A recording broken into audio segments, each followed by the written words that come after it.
অপরাধ অনুসন্ধান টিভির পক্ষ থেকে স্বাগতম। বরগুনার বামনায় চট্টগ্রামের মাদ্রাজ থেকে ছাত্র নিখোঁজ বেল্লালকে ফেরতের দাবিতে পরিবারের মানববন্ধন। বরগুনার বামনা উপজেলার ডৌতলা ইউনিয়নের গুদিকাটা গ্রামের আমির হোসেন খন্দকারের ছেলে মোহাম্মদ বেল্লাল হোসেন গত জুলাই-আগস্ট মাসে চট্টগ্রামের হাটহাজারী মাদ্রাজ থেকে নিখোঁজ হন। বেল্লালের পরিবারের দাবি, বেল্লাল অপহরণের শিকার।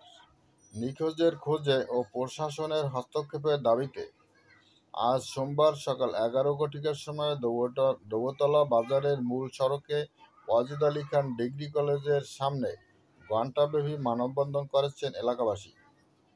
মানববন্ধনে অংশ নেন শিক্ষার্থীসহ প্রায় 5 শতাধিক মানুষ। বক্তারা অভিযোগ করেন, মাদ্রাসা কর্তৃপক্ষকে জিজ্ঞাসাবাদের মাধ্যমে বেল্লালের নিখোঁজের রহস্য উদ্ঘাটন সম্ভব। এই ঘটনায় বেল্লালের বাবা Amir Hossain Khandakar Chittagong chief judicial magistrate আদালতে মামলা করেছেন। মামলায় রেজাউল ইসলাম, সেফাতুল্লাহ, তরিকুল ইসলাম ও কারি মোহাম্মদ কাসেম সহ কয়েকজনের নাম উল্লেখ করা হয়েছে। বেল্লালের পরিবার প্রধান উপদেষ্টা স্বরাষ্ট্র মন্ত্রণালয়ের হস্তক্ষেপ কামনা করেছেন।